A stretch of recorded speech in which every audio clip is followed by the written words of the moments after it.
Ayiwa an balima minnu bɛ ka bi Mali filɛ nin waati la Mali kɔnɔ ani Mali kɔfɛ an ka foli bɛ aw ye ni ye bi Mali ka bamanankan kibaruyaw waati selen n'an k'a ma ko bi Mali kibaruyaw dɔw ko bi Mali info foli bɛ di aw ma an tɛ ɲinɛ an tɛ sɛgɛn a fɔli la aw ye n'aw ye ja ninnu sɔrɔ a ka kɛ ja ninnu fɛ ka ja ninnu yɛrɛ kɛ wa an mago bɛ aw ka ladilikanw na walasa i ka dɔn k'a fɔ aw bɛ se ka lafiya sɔrɔ cogo min na bi Mali ka bamanankan kibaruyaw bɛɛ lajɛlen la o la minnu bɛ ka an lajɛ ka ti cercle kɔnɔna na togodaw la an bɛ foli lase u bɛɛ lajɛlen ma min bɛ tali kɛ ayiwa i ka dɔn k'a fɔ Modibo ale bɛ ka ja ninnu bɛɛ lajɛlen baara kɛ Usmane Kulubali Fuseni Fusitara le jeune an ka foli bɛ u bɛɛ lajɛlen ye ayiwa bi ye jumadon ye novembre kalo ale ye tile 4,2022 an ka foli bɛ u bɛɛ lajɛlen ye an b'a fɔ aw ɲɛna sa ko aw ka bisimila bi Mali ka bamanankan kibaruyaw kɛnɛ kan n'o y'an ka kunnafoni sɛbɛnw kɔnɔ ka kuma ye o la i ka dɔn bi kunnafoni gafe minnu b'an bolo o ye indépendant ka fara indicateur de renouveau kan o tɛmɛnen kɔfɛ an bɛ bɔ an ka jamana kɔfɛ n'o y'an ka jamana kɔkan kibaruyaw ye ninnu ye bi kibaruyaw yɛrɛ a daɲɛ kumabaw ye o la an b'a fɔ k'a ka bisimila ko kura an bɛna don kibaruyaw walawalali la Nina an b'a daminɛ anw yɛrɛ fɛ Kati yan an tɛ ɲinɛ ka segin k'a fɔ aw ye k'a fɔ bi Mali anw bɛ laseli kɛ k'an to Kati farala la Kati yɛrɛ ye commune urbaine ye sigida 13 o bɛ a kɔnɔna na i k'a dɔn an bɛ Kulukoro mara la an b'a daminɛ ni indépendant ye indépendant kumana a ka bi bɔlen a kumana Kati kan an b'a ladɔnniya k'a fɔ sirabakan kasara dɔ kɔni kɛra Kati yan kununko alamisa min bɛ na novembre kalo tile 3 ma san 2022 mototigi 2 ani camion 1 a kɛra sababu ye maa 1 o ni tora a ko la a yɛrɛ la k'a fɔ ni mototigi 2 ka ni ayiwa camion o kɔni gosira ɲɔgɔn na i k'a dɔn maa 1 y'a fɔ cogo min na o bɛna na ne la ayiwa nin kɛra kununko alamisa octobre kalo tile 3 2022 ayiwa lansara tile waati n'o ye 16h ye centre métre yɛrɛ o yɔrɔ la ayiwa Katikaw fɛ yan nɔ i n'a fɔ ni kunnafoni sɔrɔla ayiwa direction régionale de la protection civile bɛ Kulukoro olu ye ni kibaruyaw di an bɛ dugawu kɛ maa fatulen ɲɛ Ala ka a dayɔrɔ suma an bolo indépendant kɔnɔ an bɛ indicateur de renouveau ta indicateur de renouveau ale ka bi bɔli la bɛɛ b'a kalama k'a fɔ kamalennin min ni a to a ye ko Mamadu Danbele i k'a dɔn ni a kɔni ye jɔyama ta ka ɲɛsin alisilamɛw ma hali bi a ka ko kɔni bɛ maaw nɛ kan o la procureur min bɛ tribunal la commune 4 na Bamakɔ district kɔnɔna na i k'a dɔn kununko alamisa novembre kalo tile 3 san 2022 a kɔni ye sɛbɛn da Dunbi Fakoli kan ko kura ani maa 5 wɛrɛ ko bɛ taa bila kaso la i k'a dɔn ayiwa ni jateminɛ kɛ ayiwa maa 5 nin na ayiwa ɲɛmaa dɔ fana bɛ a la min y'a jira k'a fɔ ale ni Mamadu Danbele o min ye dɔgɔyama ta ka ɲɛsin alisilamɛw ma k'ale ni o bɛ jɛkulu kelen de la ka se ka silamɛya diinɛ yɛrɛ ka a lagosi i k'a dɔn o bɛna ni mankanw kɔni ye o la n'i y'a ta k'a lajɛ ayiwa nin ye a siɲɛ 2 ye Dunbi Fakoli i k'a dɔn ale ka wele ayiwa a welela fɔlɔ la u ye a bila ayiwa o kɛra tarata tɛmɛnen a bilara o tɛmɛnen kɔfɛ i k'a dɔn k'a fɔ ayiwa brigade d'investigation judiciaire n'o ye BJ maaw ye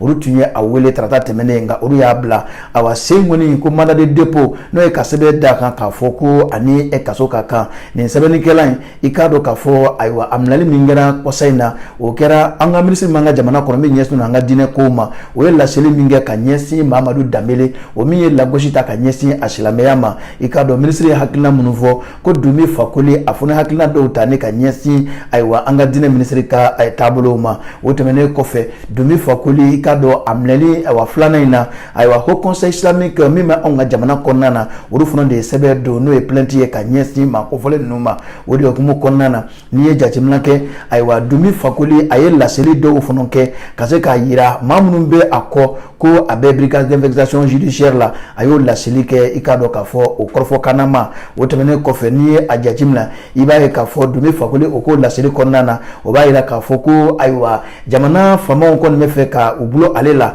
walasa maa min ye lagosi ta ka ɲɛsin silamɛ diinɛ ma n'o ye Mamadu Danbele ale bɛ se ka sɔrɔ cogo min na a m'a jira la k'a fɔ Mamadu Danbele o min kɔni ye lagosi ta ka ɲɛsin a silamɛ dɛmɛ ma k'a bɛ ka ɲini nin waati la i k'a dɔn kabi a kɔni ye ja in kɔni bila ko a ɲɛma tununnen don o i k'a dɔn min bɛ tali kɛ a muso ani a ka denmisɛnninw na k'an bɛ don min ko bi olu bɛɛ lajɛlen kɔni bɛ lakanabaaw ka bolo kan walasa olu yɛrɛ bɛ se ka kɔlɔsi cogo min na o la i k'a dɔn k'a fɔ o o ye fɛɛrɛ an ka lakanabaw fɛ hali bi ayiwa jisuma bɛ se ka kɛ ko in fura ye cogo min na o n'a ta bɛɛ lajɛlen o y'a sɔrɔ ko conseil islamique o min bɛ anw ka jamana kɔnɔna na olu tun ye fara ɲɔgɔn kan ba bolo da o fara ɲɔgɔn kan yɛrɛ o baaraw kɛra bi juma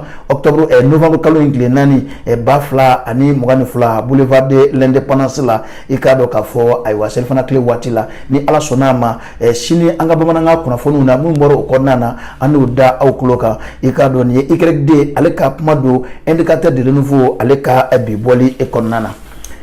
O tɛmɛnen kɔfɛ hali bi aw bɛ bi Mali ka bamanankan kibaruyaw kɛnɛ kan n'o ye a ka kunnafoni gafew ye an bɛ segin ka na i k'a dɔn k'a fɔ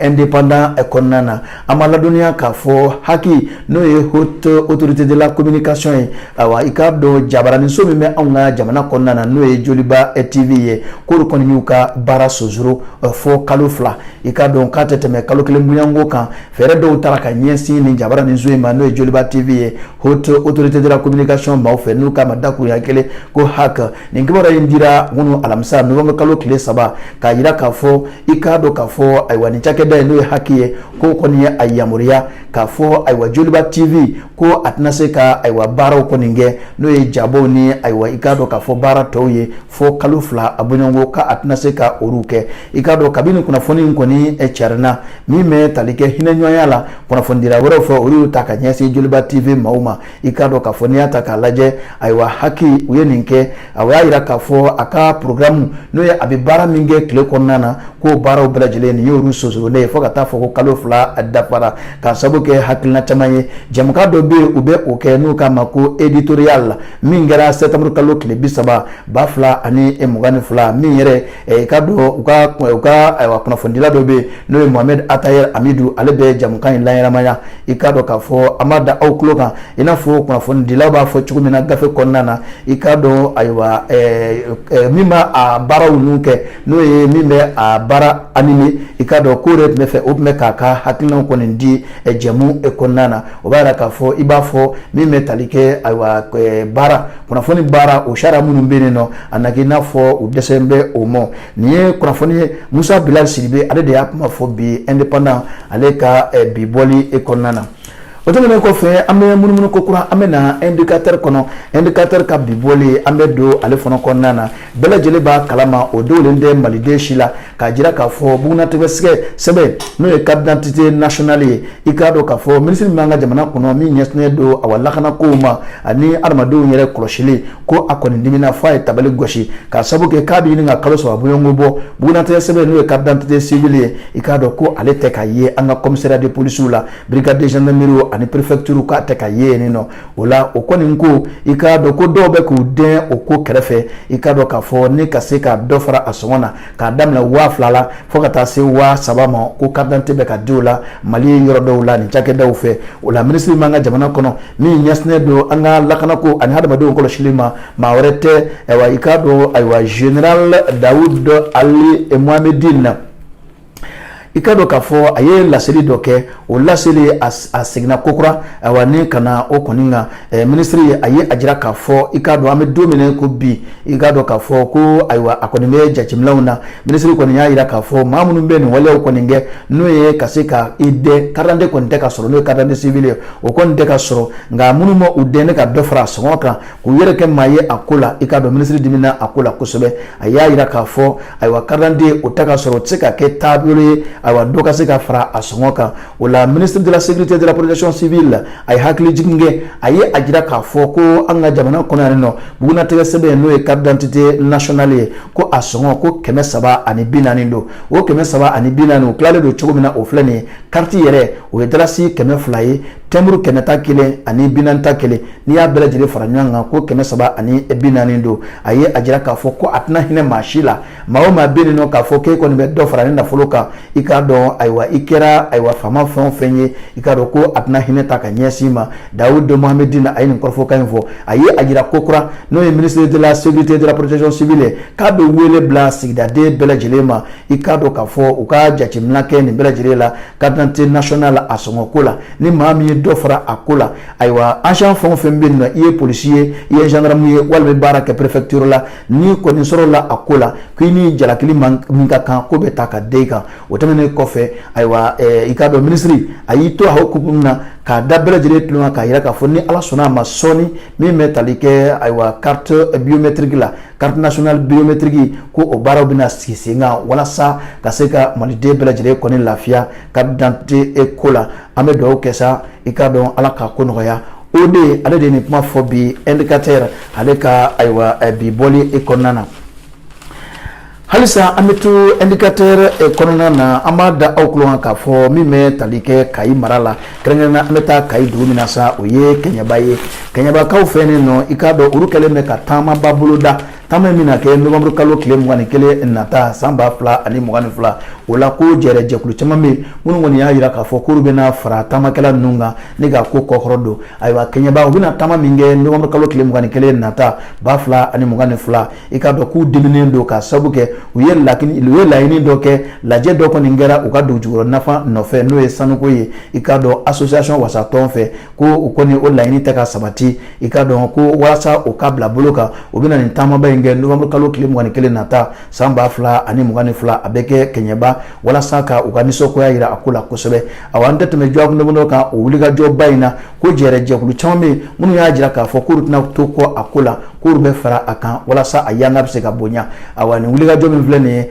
association wasatɔn fɛ nin kibaruya in o sɛbɛntiyara araba tɛmɛnen novembre kalo tile 3 san 2022 a kɛra u ka kunnafoni kɛnɛ senfɛ min kɛra ayiwa i k'a dɔn k'a fɔ u ka awa dagayɔrɔ yɛrɛ la awa n'o ye Joko ni Maya o Bamakɔ u ka dagayɔrɔ la awa nin kunnafoni kɛnɛ senfɛ min bɛ tali kɛ plateforme Joko ni Maya la olu kɔni ye a jira k'a fɔ k'u ye layidu ta ni ala sɔnna a ma taamaba min na kɛ Kɛɲɛbakaw fɛ novembre kalo tile 21 nata k'olu kɔni bɛ u ɲɛ don a ko la ka fara olu kan kɛrɛnkɛrɛnnenya na min bɛ tali kɛ donsow la donsow ko k'a fɔ k'u na fara u kan o tɛmɛnen kɔfɛ musow ka jɛkulu minnu bɛ yen nɔ awa sigida kɔnɔna na ani denmisɛnw ka jɛkulu olu bɛɛ lajɛlen y'a sɛbɛntiya k'a fɔ olu tɛna to kɔ a ko la ayiwa min bɛ tali kɛ association wasatɔn na u kɔni ye kangarima kɛ ka ɲɛsin u ka gouverneur ma k'a fɔ u bɛ kalo 2 d'a ma ayiwa u ye laɲini min kɛ o jaabi ka bɔ o kɔni kɛra ayiwa septembre kalo tile 19 san 2022 o tɛmɛnen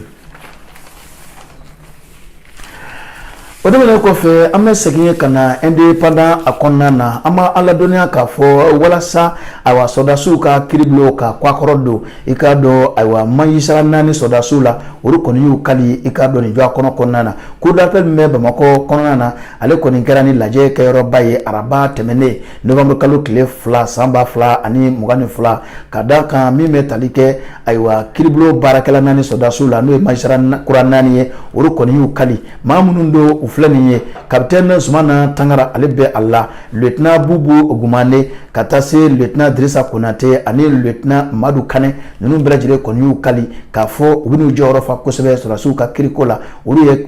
magistrat 4 don awa kuraw don a kɛra fiɲɛbɔda ye directeur min bɛ ayiwa sɔrɔdasiw ka kiiribulon kunna n'o ye colonel Boubacar Mayiga ye ale kɔni y'a jira k'a fɔ ayiwa nin magistrat kura minnu filɛ nin ni denmisɛnninw don ayiwa ni u kalanna u tilara u ka baaraw bɛɛ lajɛlen la k'u bɛna kɛ sababu ye ka kiiribulon bɛ sɔrɔdasiw tɔgɔ la ni k'o kɔkɔrɔ don wa o tɛmɛnen kɔfɛ ko nin maa kofɔlen ninnu u nan'u jɛɲɔgɔn n'o ye sɔrɔdasiw ye fo ka taa se civiliw ma k'u na olu kiiri awa don nataw kɔnɔna na o la a ye a jira u la k'a fɔ k'u k'u janto baara yɛrɛ sariya ye min ye u kana se ka bɔ o kɔ kan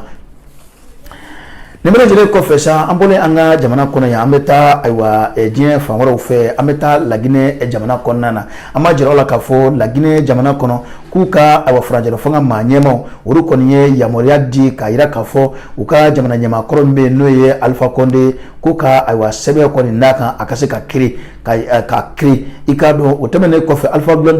Alpha Condé o kelen dɛ maa 187 bɔɲɔgɔnko k'olu bɛɛ lajɛlen k'u ka nɔ minɛ kiiribulon fɛ Laginɛ kɔnɔna na u ka farajɛla fanga mara ɲɛmaw u ye nin yamaruya in kɔni di minisiri min bɛ Laginɛ kɔnɔna na min ɲɛsinnen don u ka kiiriko ma n'o ye Charles Wright i k'a dɔn a ye sɛbɛn dɔ kɔni di min kɛra alamisa don novembre kalo tile 3 2022 k'a ɲini procureur minnu bɛ Laginɛ kɔnɔna na k'u k'u jija cogo bɛɛ lajɛlen la i k'a dɔn ayiwa ni maa kofɔlen ninnu n'a bɛ taa maa 100 ani maa 80 ani maa 8 na n'u ka jamana ɲɛma Alpha jamana ɲɛma kɔrɔ Alpha Condé o b'o la k'u ka kiri ayiwa kiribulon maaw fɛ Laginɛ kɔnɔna na a yirala k'a fɔ maa hakɛ min n'u bɛna kiri o ye maa 100 ani maa 80 ani 8 ye Laginɛ jamana kɔnɔ o maa 100 ani maa 88 na u ka jamana ɲɛma kɔrɔ Alpha